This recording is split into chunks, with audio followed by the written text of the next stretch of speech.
Algunos piensan que la pregunta más común o más importante es: ¿usted cree en Dios? Pero hay quizá una pregunta todavía más importante, y es preguntarnos ¿cómo es el Dios en el que yo creo? Hay algo peor que ser ateo, es creer en un Dios pero tener un concepto totalmente equivocado de cómo es ese Dios. Este es un problema que surge por las muchas religiones que hay en el mundo. Por ejemplo, los terroristas islámicos tienen un concepto de cómo es Dios. Ellos piensan que Dios es un Dios que castiga a todo aquel que no cree o no profesa la religión que ellos tienen, y se sienten con derecho de matar a otras personas suicidándose. Ustedes ven lo que pasa casi cada día en Palestina, cuando estos terroristas islámicos se hacen de una bomba, se la atan al cuerpo y salen y se suicidan matando a miles de personas. ¿Qué concepto tiene esta gente de Dios? Vendría bien hacernos una pregunta: ¿qué concepto de Dios tiene Bush? Que no es islámico, es cristiano, por lo menos eso es lo que dice. Y se siente con derecho a decir quién es el bueno y quién es el malo, y bombardear y matar a miles de personas en base al concepto de un cierto Dios. Encontramos a los deístas. Los deístas son aquellos que tienen un concepto de un Dios impersonal, lejano, indiferente, que creó al mundo como un relojero que arma un mecano, un reloj, lo largó y el mecano se maneja por sus propias leyes, pero él tiene poco que ver o no quiere tener nada que ver con las personas que viven en este mundo que él creó, los deístas. Están los hinduistas, que piensan que hay miles de dioses conocidos y millones de dioses por conocer, y que el Dios más fuerte es el que tenés vos adentro tuyo. Está la nueva era, que dice que Dios está en todas las cosas. Por eso descubrimos a famosas artistas adorando a un árbol o adorando una piedra o adorándose a ellas mismas. Recordamos la película donde Shirley MacLaine iba al mar y decía: yo soy Dios, yo soy Dios. ¿Cómo es el verdadero Dios en el cual nosotros queremos creer, debemos creer? Bueno, justamente Jesucristo vino al mundo para mostrarnos exactamente cómo Dios es. Y quizá una de las historias que más nos permita conocer el carácter, la naturaleza de Dios, es la famosa parábola que encontramos en Lucas 15, que conocemos como la parábola del hijo pródigo. Aunque a mí me gusta llamar esta parábola la parábola del padre amante. Si en algún momento el Señor Jesús dibujó, perfiló con mayor exactitud el carácter, la naturaleza, la personalidad de Dios, es en esta parábola del hijo pródigo. Y él la contó. En realidad, en el capítulo 15 cuenta 3 historias. En la primera, la que se pierde es una oveja. Hoy Laura nos cantaba en su canción de ser como una oveja que se pierde y que el pastor va a buscarla hasta donde la oveja se perdió. La segunda historia es la de una mujer que pierde una moneda de mucho valor y dice que barre la casa hasta encontrarla. Pero esta historia es sublime, la historia más excelente, más maravillosa que haya sido contada jamás, que nos describe ¿quién es Dios? ¿Cómo es Dios? Jesús contó esto también. Un hombre tenía 2 hijos y el más joven le dijo a su padre: Padre, dame la parte de la herencia que me toca. Lucas 15, estoy leyendo el versículo 12 en este momento. Entonces el padre repartió los bienes entre ellos.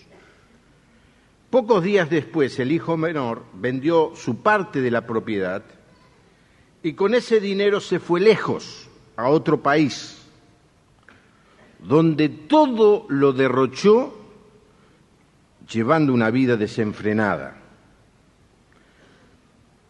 Pero cuando ya se lo había gastado todo, hubo una gran escasez de comida en aquel país y él comenzó a pasar hambre. Fue a pedir trabajo a un hombre del lugar que lo mandó a sus campos a cuidar cerdos.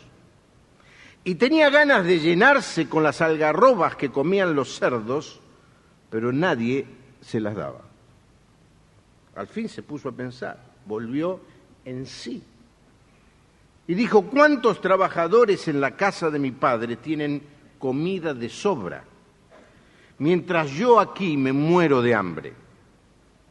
Regresaré a casa de mi padre y le diré: Padre mío, he pecado contra Dios y contra ti, ya no merezco llamarme tu hijo, trátame como a uno de tus trabajadores. Así que se puso en camino y regresó a la casa de su padre. Cuando todavía estaba lejos, su padre lo vio y sintió compasión de él. Corrió a su encuentro y lo recibió con abrazos y besos. El hijo le dijo al padre: Padre mío, he pecado contra Dios y contra ti, ya no merezco llamarme tu hijo. Pero el padre ordenó a sus criados: saquen pronto la mejor ropa y vístanlo, pónganle también un anillo en el dedo y sandalias en los pies, traigan el becerro más gordo y mátenlo, vamos a celebrar esto con un banquete.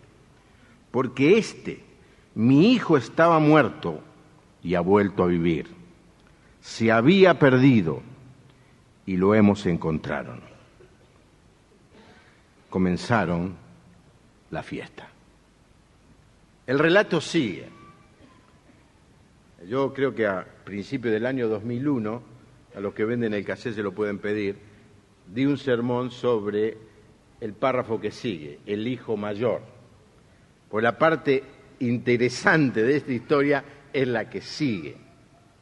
Hablar del hijo mayor, que no viene al caso en esta noche porque quiero hablar del Padre. ¿Cómo es el Dios a quien nosotros adoramos? El Señor Jesús nos está señalando, explicando, dibujando, si ustedes quieren, describiendo a este Dios a quien nosotros adoramos. En primer lugar, es un Dios que se lamenta de nuestra rebelión.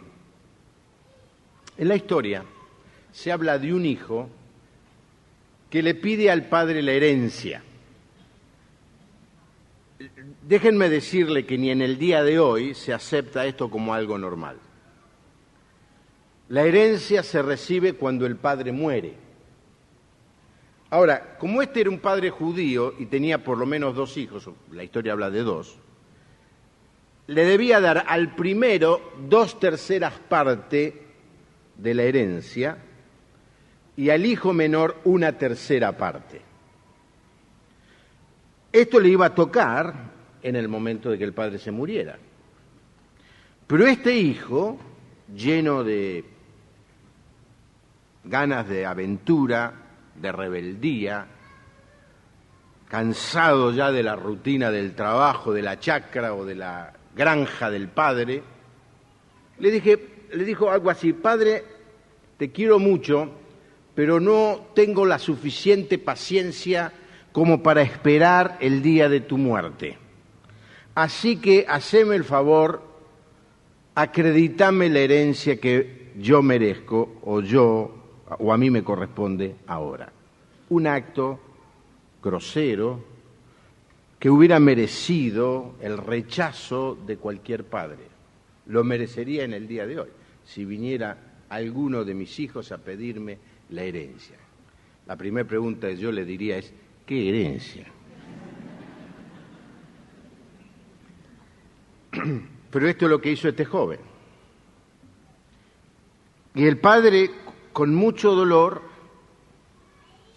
estoy seguro, con un profundo dolor, un padre que es avergonzado públicamente, un padre que es denigrado por un hijo que no piensa en él, que no piensa en la familia, que solo piensa en sí mismo, hace algo extraño.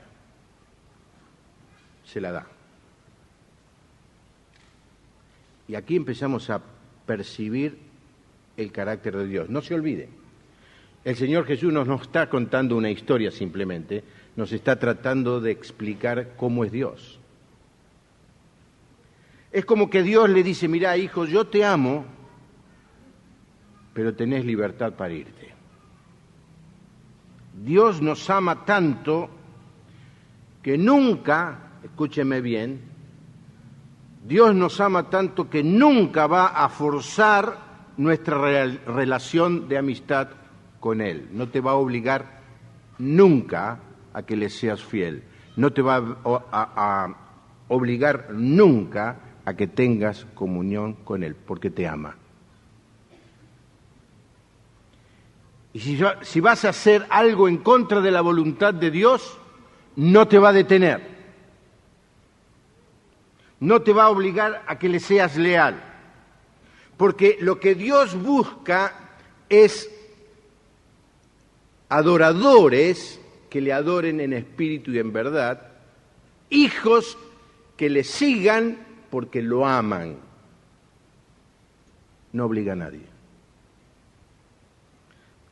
Estaba leyendo de un señor que comenzó a vivir una vida de pecado y aunque tenía conocimiento de la palabra de Dios, abandonó su familia, abandonó la iglesia y en un momento dado, hablando con otro pastor, le dice, si está tan mal lo que hago, ¿por qué Dios no me detiene? Y el pastor le dijo, mira, por la misma razón que no detuvo a Adán y Eva cuando le desobedecieron, por la misma razón que no detuvo a David cuando le desobedeció. Un padre, Dios no es un padre que nos obliga a hacer lo que Él quiere. A esto se le llama el libre albedrío. Podemos elegir el camino que queremos vivir y por amor Dios nos da esa libertad. Él podría pararse en la puerta de la cárcel y decir, no te vas, no te doy nada y te quedas aquí y castigarnos. Pero Dios nos deja vivir, aunque esto produce un tremendo dolor en su corazón de padre. Y lo que tenemos que rescatar es el dolor de este padre en la parábola. Yo, aunque no se describe esto, uno se lo imagina. Lo que es ver partir al hijo. El hijo agarró la parte que le correspondía y la vendió, dice. Así que imagínense la escena, ¿no? El padre tiene una chacra, todo el mundo lo conoce, toda la vecindad lo conoce, es un hombre de prestigio y de golpe aparece un cartel. Se vende 1/3 de esta propiedad. ¿Y por qué se vende? Porque el hijo se la quiere llevar. ¡Qué dolor! Por eso quiero decirle a algún padre que esté aquí presente en esta noche, que tiene un hijo apartado, que tiene un hijo que no está cerca del Señor, que Dios comprende tu dolor, que Dios comprende tus lágrimas, porque Él sabe lo que es tener un hijo apartado. Lo describe aquí, en esta parábola del hijo pródigo. Adoramos a un Dios que se lamenta por nuestra rebeldía. En segundo lugar, Adoramos a un Dios que corre a nuestro encuentro. Dice la historia que la buena vida no le duró mucho a este hombre, a este joven. Todo lo derrochó, dice el versículo 13, llevando una vida desenfrenada. Mire, es una frase magistral, ¿no? Todo lo derrochó llevando una vida desenfrenada. Yo creo que no hay que agregarle nada. Mientras tuvo dinero, le fue bien, pero se le acabó. Y entonces pidió trabajo y le dijeron que vaya a hacer el trabajo más indigno para un judío, que era el de cuidar cerdos. Los cerdos en general viven en un chiquero. Y allí fue este hombre, con toda la memoria de haber tenido dinero, haber tenido amigos, haberla pasado muy bien, y de golpe no tener nada, y coincidió su escasez con una gran hambruna en esa zona, no había alimento, así que todo en contra tenía, y este hombre termina en un chiquero cuidando cerdos. Y le traían algarrobas. La algarroba es una chaucha con granos de estos árboles que se ven en el campo, los que vivieron en el campo. Yo en mi vida viví en el campo, pero es una chaucha. No tienen gran valor para los seres humanos, pero funciona bien para los cerdos que comen cualquier cosa. Y dice que quería comer el algarrobo que le tiraban a los cerdos, y los patrones, no, dice, no es para vos, no vale lo suficiente para consumir algarrobo, esto para los cerdos. En una palabra le estaban diciendo, la salud de los cerdos vale más que tu salud. Ahí es el pozo donde cayó este joven. Y dice el texto, no en la versión popular que estuve leyendo, sino en la versión 60, que dice, volviendo en sí. Se puso a pensar y volvió en sí. ¿De dónde estoy? ¿A dónde caí? Y entonces cuenta la historia que tomó la decisión de volver a su casa. Ahora, cuando el Señor Jesús estaba contando esta historia, estaba contándola frente a los fariseos, a los religiosos hipócritas de la época. Y ellos, se sabe hoy, conocían una historia parecida a esta. Conocían la historia del padre que es desairado, avergonzado por un hijo que se va. Y conocían la historia de este hijo viniendo arrepentido. Pero la historia que ellos conocían es así. El hijo llega al padre y le dice, padre, déjame volver a casa. Y el padre le dice, olvídalo. ¿Querés vivir con los cerdos? Volvé a los cerdos. Y lo rechazó. Y la imagen es la del padre con los brazos cruzados que rechaza el regreso de su hijo. Ahora, esto tiene que ver con el Antiguo Testamento. En el Antiguo Testamento hay leyes en cuanto a cómo debía comportarse un padre si tenía un hijo rebelde o contumaz, como se llama en esta versión más antigua, un hijo que no se arrepiente. Dice Deuteronomio 21, versículo 18, si alguien tiene un hijo desobediente y rebelde, agárrense fuerte, hijos, quemen el Antiguo Testamento al volver a casa, que no hace caso de lo que le dicen sus padres y que ni siquiera cuando lo castigan los obedece. ¿Conocen algo de esto? Sus padres deberán llevarlo ante el tribunal de los ancianos de la ciudad y decirles, nuestro hijo es desobediente y rebelde, no nos obedece en nada, es un pervertido y un borracho. He escuchado padres hablar cosas iguales o mejores que un hijo, pero bueno. Entonces todos los hombres de la ciudad lo matarán a pedreadas. Así acabarán ustedes con la maldad que haya en medio de su pueblo, y al saberlo, los israelitas sentirán temor. Usted me dice, qué cruel, esto es lo que dijo Dios.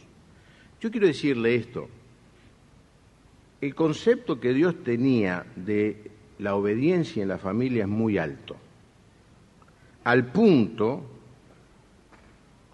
que da este castigo a un hijo contumaz, desobediente, rebelde, pervertido, borracho, como ustedes quieran. ¿Cuál es? Llevarlo afuera de la ciudad y que la gente de la ciudad lo apedree hasta morir. Bueno, esto es lo que tenían en mente los fariseos. Así que la historia que ellos recordaban, anterior a esta historia que el Señor Jesús les está contando, era coherente. Es un padre que no lo apedrea, pero lo echa de la casa, lo rechaza. No quiero tener nada que ver con vos. Estás desheredado en realidad. Te llevaste la herencia, olvídate. Pero acá el Señor Jesús hace una descripción todavía más precisa de Dios, el carácter de Dios. Dice que cuando todavía estaba lejos, su padre lo vio y sintió compasión de él. Corrió a su encuentro y lo recibió con abrazos y besos. Los fariseos dijeron, cambiaron la historia, esto no es, ¿cómo puede ser? ¿Cómo puede ser? Esta es la segunda cosa que hace a esta historia totalmente diferente. La primera es que el hijo le pida la herencia estando el padre en vida. La segunda es que este hombre mayor, cuando vio a su hijo venir, salió corriendo a abrazarlo. Ahora, una persona mayor, una persona de la dignidad de este señor, jamás corría en público. Corrían los chicos. La gente adulta, la gente digna, la gente respetable no corre. ¿Saben por qué no podía correr? Porque como ellos usaban esas vestiduras largas, como vestidos largos, digamos, lo más parecido a una sotana, para poder correr se tenía que levantar ese vestido para poder correr. Y al levantarse el vestido, este hombre mostraba sus piernas. En aquella época eso era. Por supuesto que no habían inventado la bikini todavía.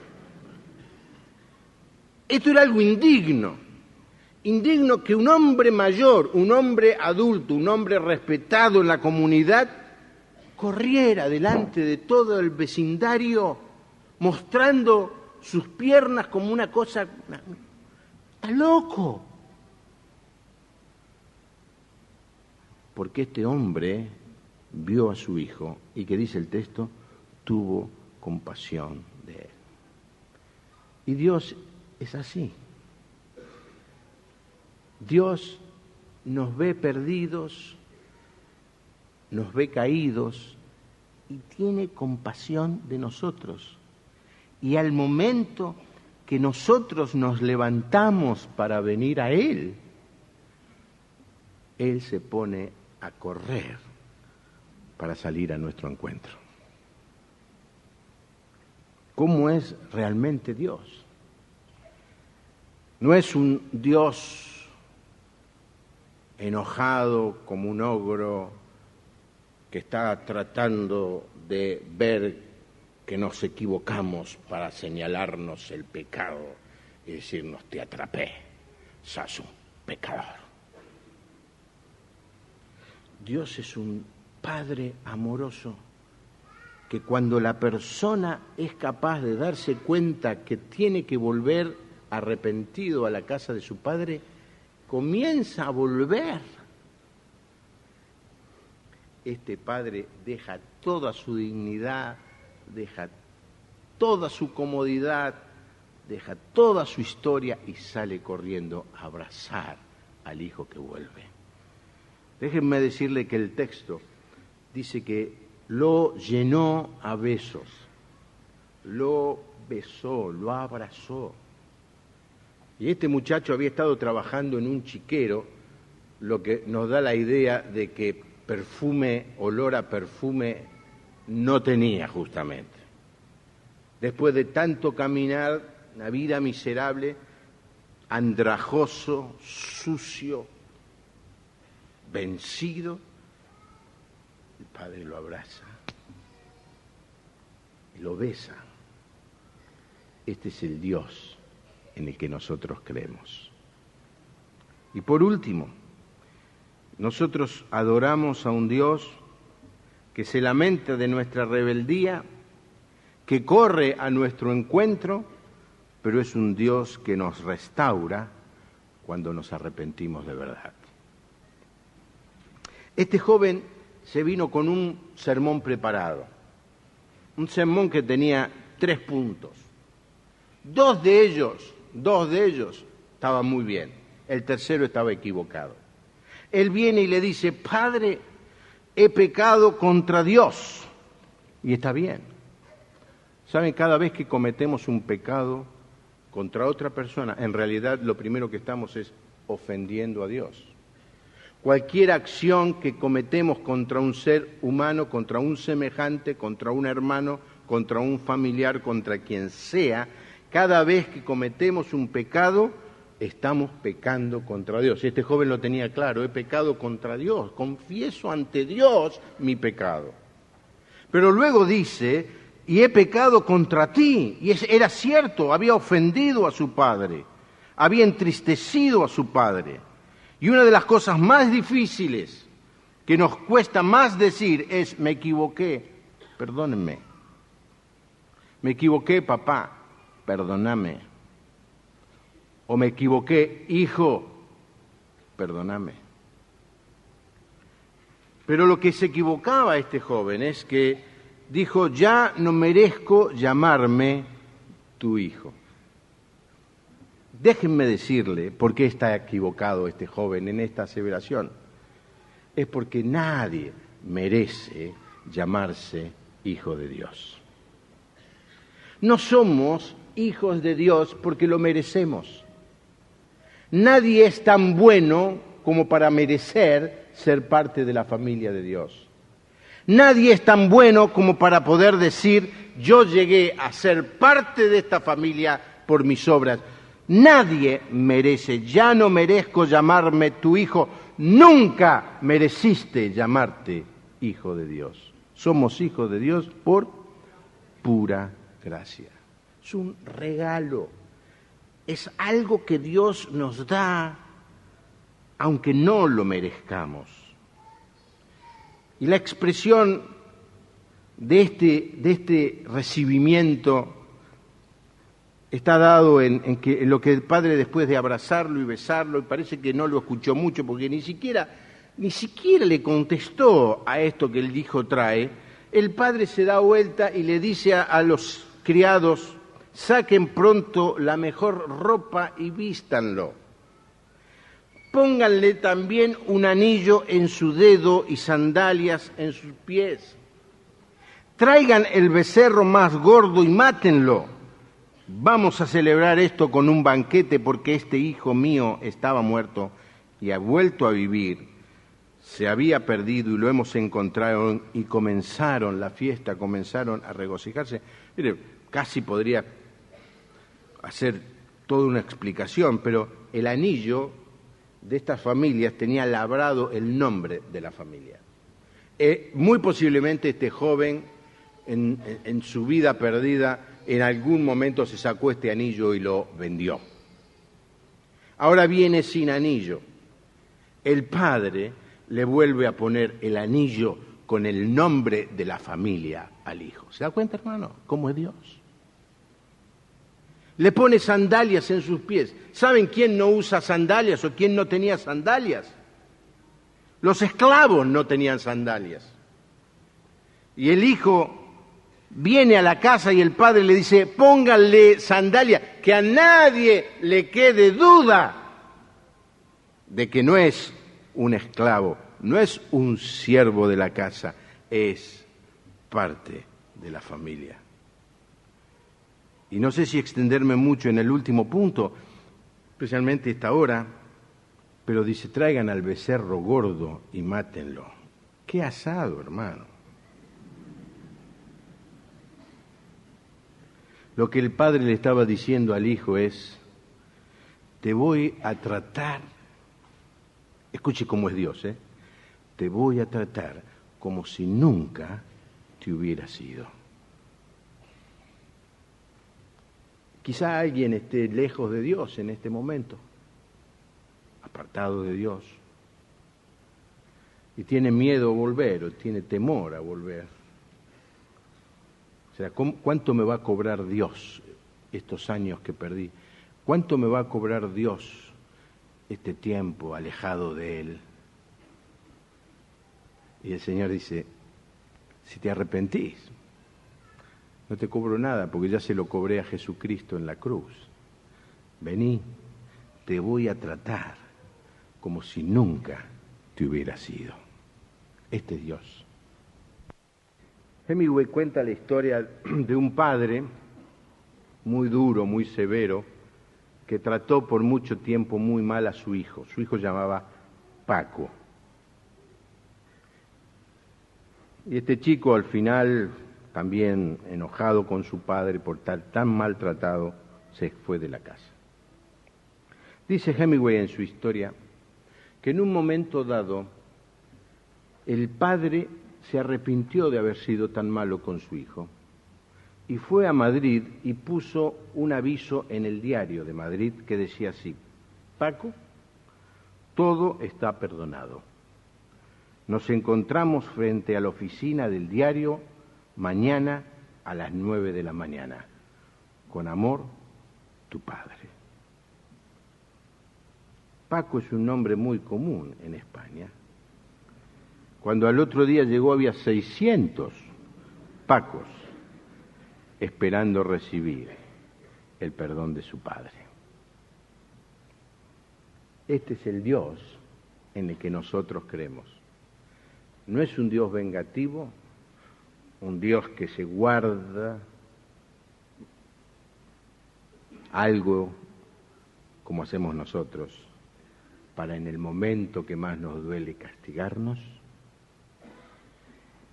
No es un Dios indiferente a nuestra necesidad, a nuestra realidad.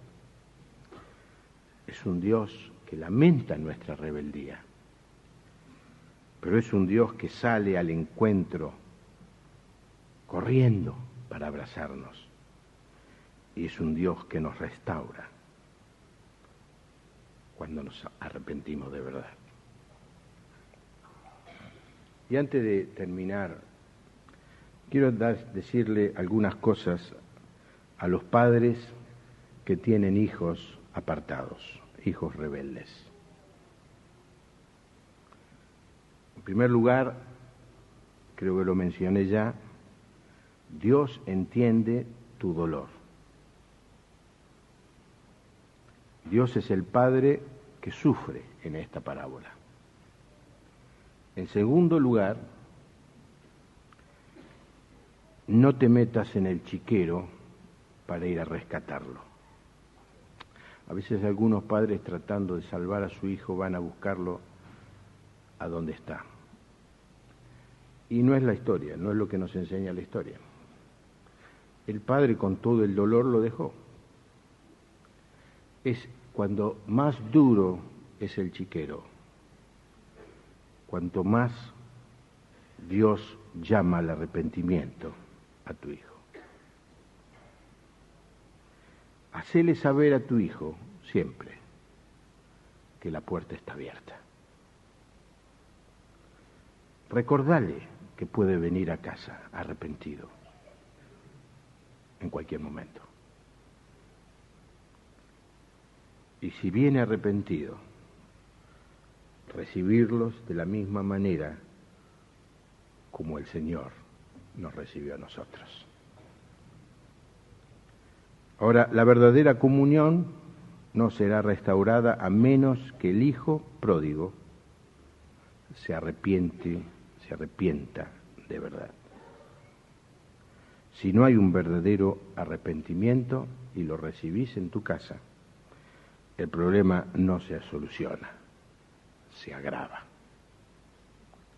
Pero padres que tienen hijos rebeldes, apartados,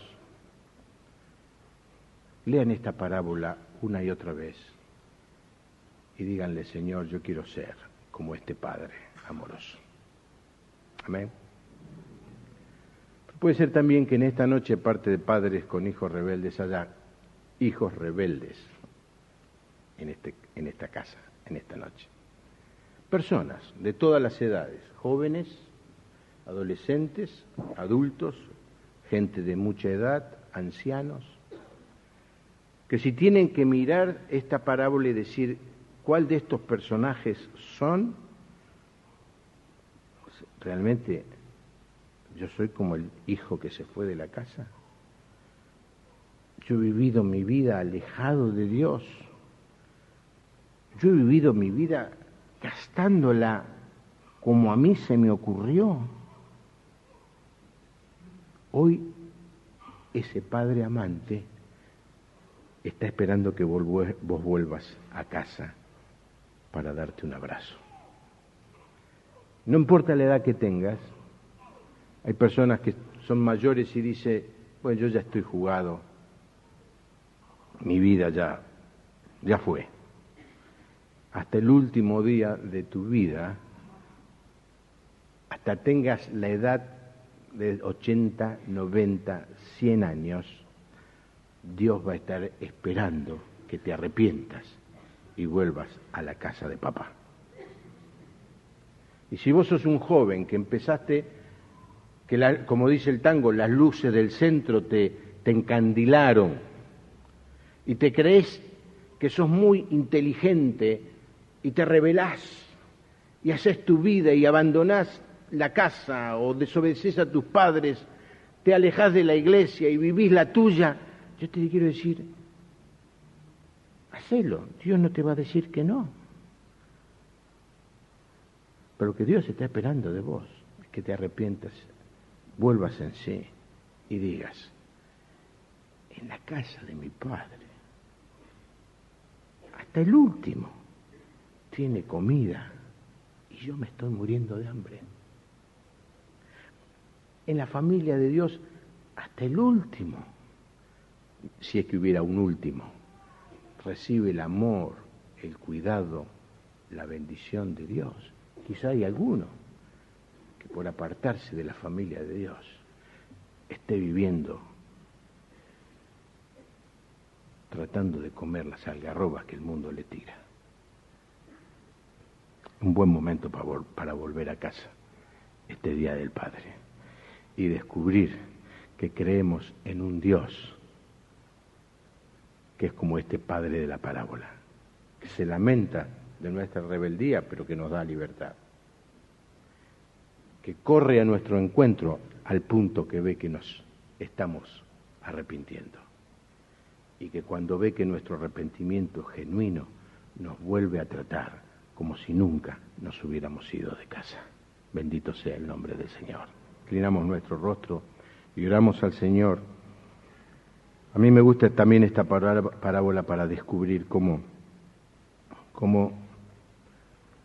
el Padre lo recibe al Hijo tal cual está. No espera que se bañe, no espera que mejore, no espera que cambie, no espera que se perfume. Tal como está, el Padre lo abraza, lo recibe, lo vuelve a ser digno de la familia de Dios. Y así como estés en este momento, el Señor te está esperando. No esperes mejorar, no esperes que las cosas cambien, no esperes hacer méritos. Tal como estás, vení al Señor en esta noche. Gracias, Señor, por tu palabra.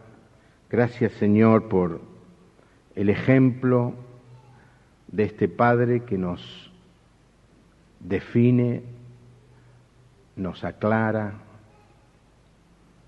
nos explica cómo eres tú, Señor.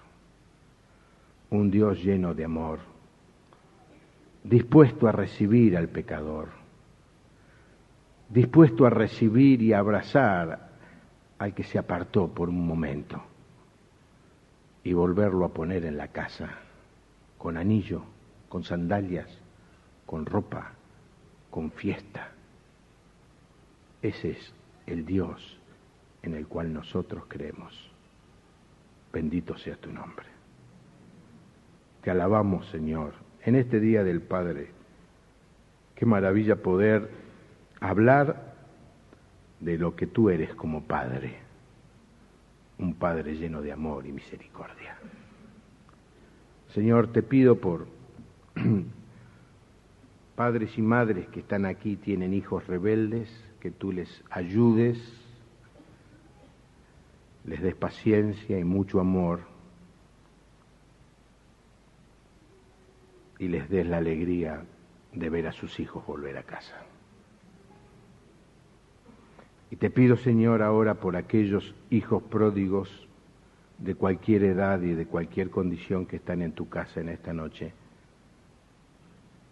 y que hoy les estás dando la oportunidad de que vengan a ti, que en esta noche te reciban como Señor y Salvador. En el nombre del Señor Jesús. Amén.